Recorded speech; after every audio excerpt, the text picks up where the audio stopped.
Wednesday the 5th. Hello and welcome to the Daily Meal for Wednesday the 5th of February 2025. In today's Mill news, we've got this. That was dropped very late last night. I think someone at Mill's learned how to schedule posts. Surely they weren't staying up until midnight to post this, but yeah.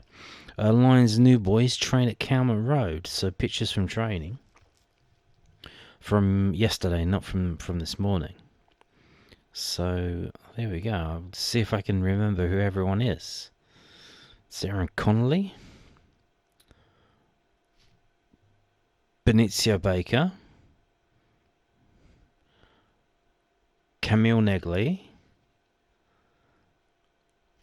Zach Sturge on the left and Camille Negley on the right, with Murray Wallace and RBW there. Zach Lovelace, Femi Aziz is back training, and Josh Coburn is back training. It is Josh, isn't it? Benicio Baker, Crama, Zach Lovelace, Zach Sturge, again, Camille Negley, Josh Coburn, George Saville. What's he grinning at? And there's Josh Coburn. Very white legs. Very, very white legs. Obviously no sun in the sky at the minute, but maybe you should go down a tanning salon and get in a machine or something. So there you go. There's Alex Neil telling them what's what. George Honeyman can't catch Camille Negley. David Livermore with 2 balls. Joe Bryan, Femi Aziz, Zach Lovelace. So there you go. Back round to the start. So there you go, pictures from training. Be interesting to see the lineup for Saturday. Would be interesting to see. How do you integrate all of these players coming in into the squad? Even the squad, let alone the starting 11. Obviously, in this day and age, it's all about the squad, especially with all the attacking players. You need a lot of attacking players because people don't substitute defenders really. They might sub the midfielders, but they almost certainly substitute the attacking players. So, especially when you're losing or if you're not winning a game, you bring on fresh attackers. And when we play with a 4-2-3-1, we've got 4 attacking players basically. So if you've allowed 5 substitutions, like maybe 3 or 4 of those, 2 or 3 or 4 of those attacking players will be subbed off for fresh legs. That's just how it goes. So we've got some interviews. We've got an interview here from southernnews.co.uk with Tristan Crama. I saw the project at Mill was really exciting. Tristan Crama on why he joined the Lions, playing in an unfamiliar position and potential initiation songs. So let's have a read of this then. Tristan Crama has endured a trial by fire since joining Mill a few weeks ago. Signed as a centre-back, 2 injuries in the span of 5 minutes meant the Frenchman was thrust into an unfamiliar role at right-back, a position he'd only ever played in friendlies, yet the Frenchman has thrived. He's started the past 3 games, all wins, and supplied an assist for Aaron Connolly last Saturday, all while still adjusting to the pace of the Championship after playing in League One for the past 2 years. Crama joined Brentford's academy from Béziers in 2020, and he played B-team football for his first 2 years in England. It was a tough adjustment at first. It's been a long journey so far, Crama told us then. It hasn't been easy all the time. When I came here for the first time, it was during COVID. I couldn't speak English, so my first year was a bit up and down. I couldn't go back to France and see family because of COVID. Crama was promoted to the first team squad ahead of the 22-23 season and was an unused substitute during 5 league matches. The following year, he was sent out on loan to League One side Bristol Rovers, where he made 34 appearances amid managerial changes. He then joined fellow League One outfit Exeter City for the first half of the 24-25 season, making 26 appearances and winning the Player of the Month award twice. My first loan was Bristol. There were lots of ups and downs. We had 3 different managers in the same year, so there were moments where I was playing a lot. Some moments I wasn't playing. The season after I went to Exeter and really kicked on. I played every game. I think I played well, and the gaffer, the staff, they give me everything to play well. Crama's form at Exeter put Mill on notice. During the season, they came to my games. Crama said. At the beginning of the transfer window, I had a call with the manager and Stephen, and they told me they came to 24 of my games, and I think at the beginning of the window, my agent told me Millwall could be an option for you. The Lions were not the only club interested in securing the Frenchman's services, but Crama was convinced by the project and the prospect of working with Alex Neil. We spoke with different clubs. I saw the project at Millwall was really exciting, and they're bringing in new players, developing them, and obviously I spoke with the manager as well. When you join a club, you look at the manager and he made the difference compared to other clubs. You can see in his past what he has done with the young players, especially with centre-backs. So those were the main reasons why I came to Millwall, exciting project, good manager, and they play young players. He initially envisioned joining as a centre-back, but injuries to Danny McNamara and Ryan Leonard during Millwall's 2-2 draw with Cardiff City meant he had to make his debut at right-back, a position he is far less familiar with. I played there with Brentford, but probably only 1 or 2 games, and it was a friendly game, so, during pre-season. I just tried to do the basics. I'm quite quick for my size. Obviously, it's not the same position, but I've enjoyed it so far. I think I did well. I just tried to focus on the basics, not trying to do too much. I had a good few games, so it gave me confidence. And, obviously, when you play with confidence, you always play better. I don't mind it to stay there. As a player, I prefer to play as a right back than to sit on the bench. So obviously when the gaffer asked me, can you play right back? I couldn't say no. I said, of course I can. So far it's been so good, Comme ci, comme ça. The gaffer knows it's not my position, but he gives me a good platform to perform. He doesn't put me a right back and say, do what you can. Crama came through Bezier's academy as a midfielder, and his ability on the ball meant the transition was more seamless. Well, as a centre-back, I always like to go forwards, step with the ball, Crama said. So it's something in my game, and I've been a centre-back for like 5 years. Before that, though, I was a midfielder, so I'm quite comfortable with the ball, but obviously, I never did too much crossing. I still need to work on it, but going forward is something I always had in my game, so it's not something I had to put into my game. So far, it has gone well. Crama gets into good positions and has put in a number of dangerous balls, assisting Comley's opener against Queen's Park Rangers and having had a hand in Luke Cundle's winner. Yet arguably, Mill fans have yet to see his best attribute in action, his heading ability. The 6'3" defender scored 4 goals for Exeter, all of them with his head.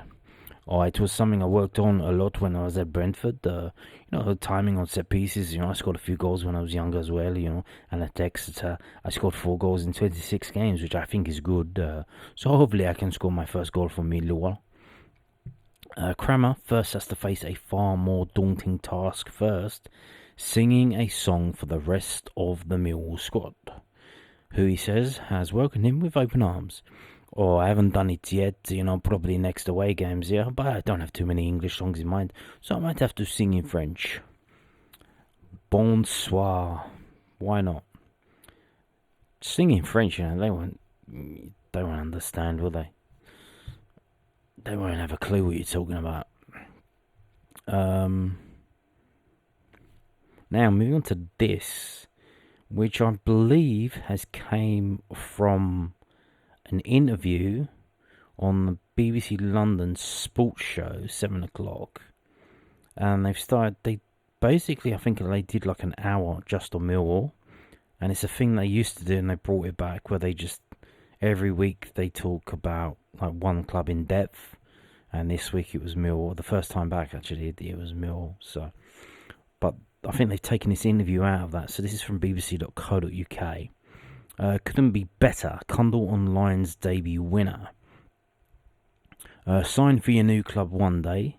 Scored a winner in the London derby the next. This was a story for New Mill signing Luke Cundle. The former Wolverhampton Wanderers midfielder was one of a flurry of late signings at the Den before the winter window closed on Monday. Barely 15 hours after his move was announced, he stepped out as part of the team for his side's championship match against QPR. Aaron Connolly put the Lions ahead after 30 seconds with his first goal since joining the club from Sunderland earlier in January, before Alfie Lloyd levelled for the visitors 2 minutes later. And then on 25 minutes, Cundle was the quickest to react as George Saville's header crashed back off the crossbar, nodding in a debut goal to help his new club secure a 2-1 win. I met all the lads on a Friday in training, straight in on Saturday against QPR, and that was a great game to go to. Stadium was full, and I scored the winning goal, so it couldn't be much better than that, he told BBC's Radio London. Yeah. How many players did Mill sign? Cundle made the move from Premier League side Wolves, having made 7 appearances for his boyhood club and spending much of his last 2.5 years on loan in the Championship at Swansea, Plymouth Argyle and Stoke City. With 72 appearances notched up in the second tier in that time, he was keen to join a club where he could continue his development at that level. It was time to move on from my previous club. I've been there a long time and I wanted to go and play Championship football again, he said. Much of the attention had focused on outgoings earlier in the transfer window, and specifically Romain Esse's drawn-out transfer to Crystal Palace. But once the homegrown star's future was resolved, the club banking a fee reported to be as much as £14.5 million, incomings were very much on the agenda. Attacking midfielder Cundle, 22, was the 4th addition to Alex Neil's squad after Connolly's move from Wearside. Tristan Crama was brought in from Brentford, and AJ Matthews joined from Middlesbrough. Club record signing Camille Negley followed Cundle through the door from Sparta Rotterdam on January the 31st, before a manic deadline day saw winger Benicio Baker arrive from Brighton and Hove Albion, and Chelsea's Zach Sturge brought in on loan, as well as the return of Zach Lovelace, the club's second youngest ever player, from Glasgow Rangers. In total, Neil made 8 signings. In total, Steve Gallen made 8 signings. It's like I'm an old signing, I only came in a few days ago. I see on social media all the new lads are coming in, all the new faces, he said. It's very hard to come in and play in the Championship, so it's going to take time for some of the players to settle. And you might get some players come in and hit it straight off. That can happen as well. And there's a big squad, but there's a lot of games, there's a lot of games, brings a lot of chances to play. After 3 successive Championship wins for Millwall, focus turns to the FA Cup and a trip to Ellen Road on Saturday at lunchtime. We're really looking forward to it. The FA Cup is always great, whoever you're playing, especially Leeds. The away fans will have a good day out, and hopefully we can try and get a result there and win. So there you go, Luke Cundle. Now, you may be scratching your head and thinking, hang on a minute. He's from Wolves, his boyhood club, Wolves. They're in the Midlands. He's from Burnley. And if you listen to this on BBC Radio London, you'll know that he's from Burnley. And he talks like that, but higher pitched. So, before saving you the trouble of commenting on that. Now we've got an interview with Alex Neil from the southernnews.co.uk.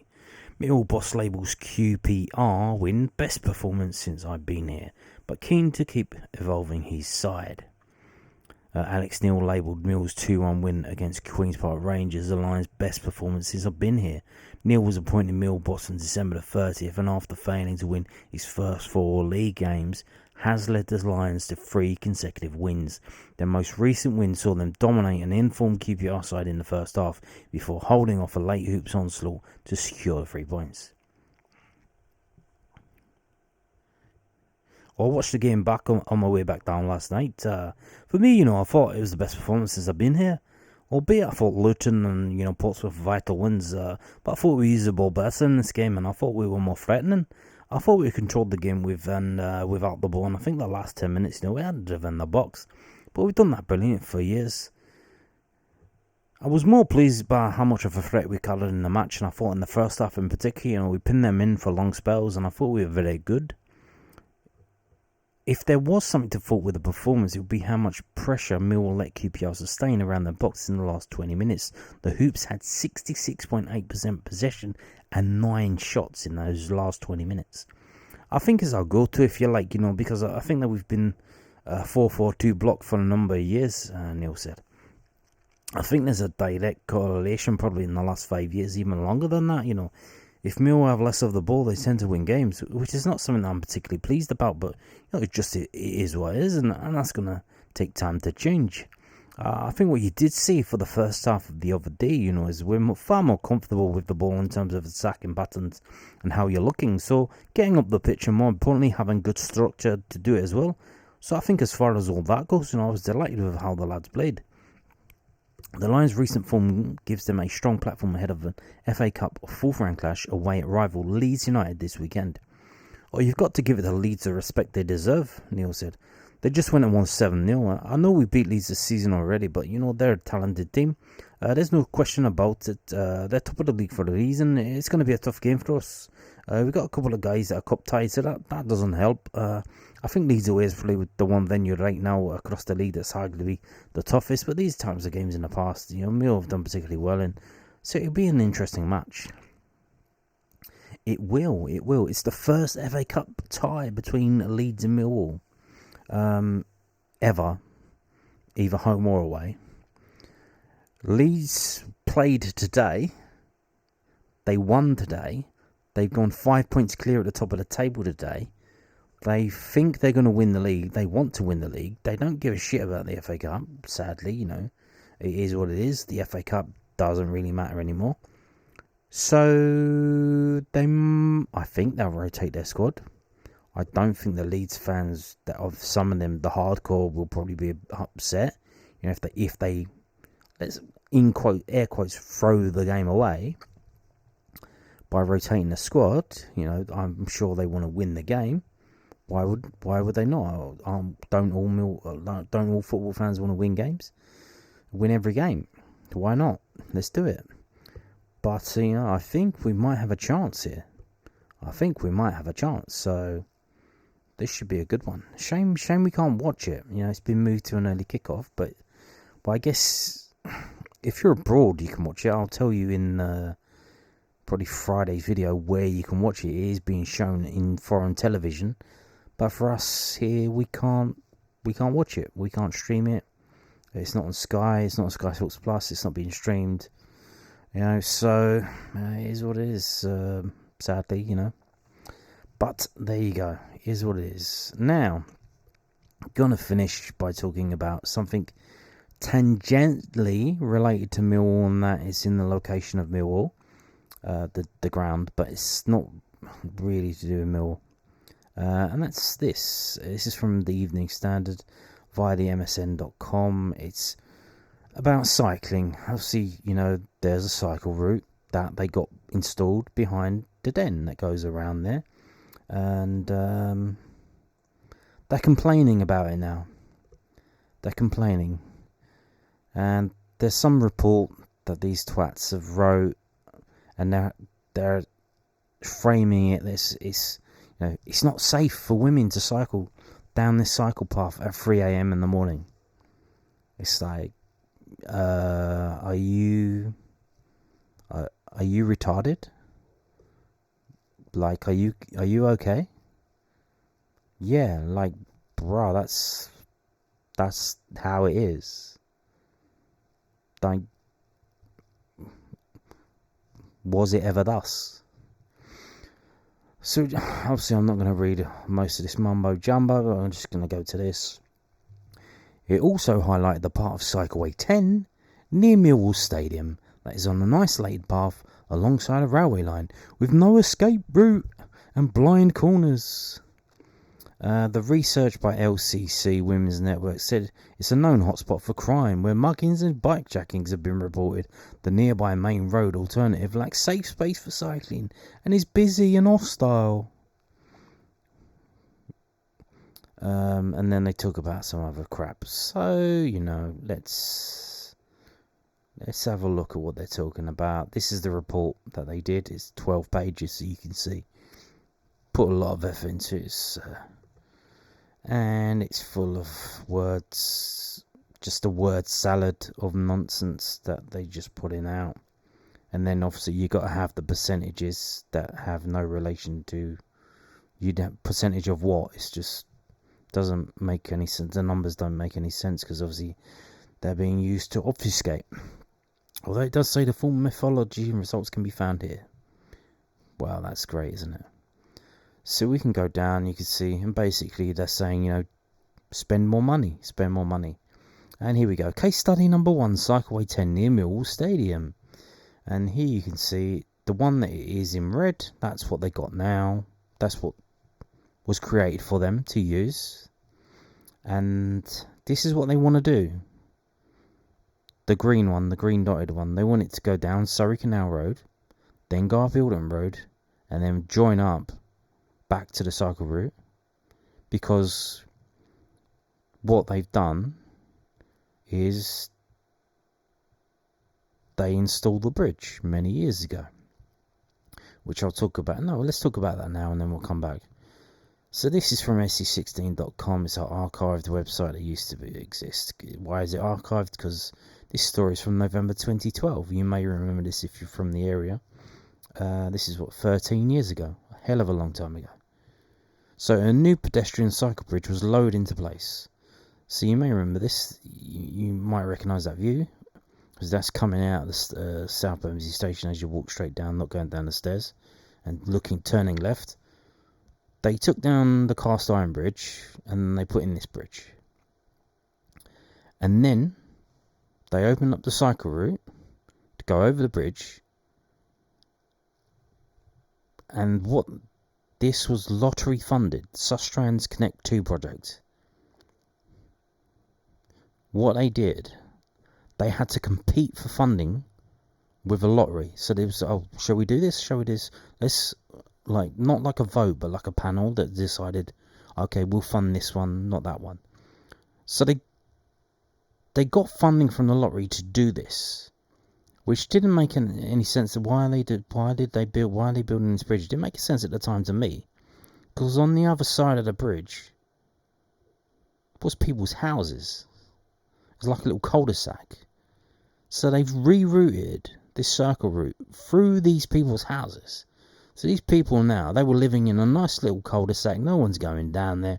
Now suddenly it's turned into fucking a cycle route with all these bods driving through there all day and night at 3 a.m. and they're complaining, oh, why isn't it safe? So that didn't make any sense. Obviously, they've got the funding. They took lottery funding. They built this cycleway, and now they're not happy because they can't cycle down there at 2 a.m. without feeling scared. Oh, I'm a woman and I'm cycling and I'm scared because it's 2 a.m. Maybe you should probably not do that. Maybe you should be at home, or maybe don't cycle at 2 a.m. Maybe get the train or a licensed Hackney carriage. Maybe you should do that. But what can you do? What can you do? So let's go back and see what they say about this. So Borough Lewisham. Yes and no. What's the problem? The section of Cycleway 10 is an isolated path alongside a railway line with no escape route and blind corners. It is a known hotspot for crime, where muggings and bikejackings have been reported. The nearby main road alternative lacks safe space for cycling and is busy and hostile. And then we have a quote here that's not attributed to anyone. So, what does that mean? Where does that come from? 2 men tried to push me off my bike as I was going past Millwall Stadium. I didn't cycle for months after because I was so scared. I now cycle on the main road alongside cars. I don't feel safe there, but it's not as traumatic. Okay. What should TfL and Lewisham Council do? Question mark. The Millwall path is a useful traffic-free route for daylight hours, but it cannot serve as a strategic full-time cycle corridor through the area. Ilderton Road is the obvious direct alternative, but lacks protected space and is too hostile currently. The council should work with TfL to make this road safe for cycling via protected space and/or restrictions on motor traffic. And here we go. Restrictions on motor trips. So basically what they would want to do is have the road closed to traffic, because they're scumbags. They don't give a shit about anyone but themselves. But what they would settle for is millions of pounds spent on a cycle lane to reduce the size of the road so cars have to crawl through there. And this road is already narrow enough. So what might have to happen is that they literally, they might have to make it one way if they're going to put a cycle lane in there, I would say, which is insane, actually insane. So, this is going to happen because, we've got the renewal project happening. And if you didn't know, on the other side of the road, on Verney Road going down, is the Old Kent Road Action Plan, which is insane. If you've seen what they're going to do there, they're going to literally halfway down Verney Road's going to get closed. They're going to build flats there, and then the Verney Road is going to go in through the blocks of flats and then connect up to Old Kent Road or St James's Road, where the Curry's PC World is. So, but these people are so absolutely fucking clueless that they said, what should Lewisham Council do? And then their suggested route goes through Southwark. And it even says on their map, it's got Lewisham and then Southwark. But not only that, this white line, that white line's not a road. That white line that goes north-south, that is the council boundary. So what should Lewisham do? Literally, Lewisham stops about, 50 yards down Surrey Canal Road from the junction with Ilden. It stops there before you get to Ilden Road. So Lewisham, what should Lewisham do? Well, not much, because most of what you're saying is in Southwark. But, they're going to have the Section 106 money, so this is going to happen. But then, so what they're going to do? They're going to have two cycle routes? Of course they are, because they're not going to close a cycle lane. They're not going to close the one that goes around the back of the stadium. That's going to be open. But then they're going to spend all this money and fuck everyone else up who's driving down Ilden Road, where it's already bad enough. The traffic is insane. It's insane in rush hour, and it's insane during matches at the Den. But, they get what they want. They don't pay any tax, road tax. But, they get to mutilate our roads. So, yeah. Just mention this because, they're calling it the Millwall Path, the Millwall Cycleway, whatever. Millwall Stadium. This popped up because obviously, they write a report and then everyone pushes it out. All the media pushes it out there because this is right up their street. You've seen like idiots like Jeremy Vine. You've seen what he's been doing, filming themselves, acting like idiots, and then having the temerity to publish it, saying, "Look at this guy." It's like, bro, look at you. Look at you. You filmed yourself doing this, and you thought it was a good idea to post it? Are you insane?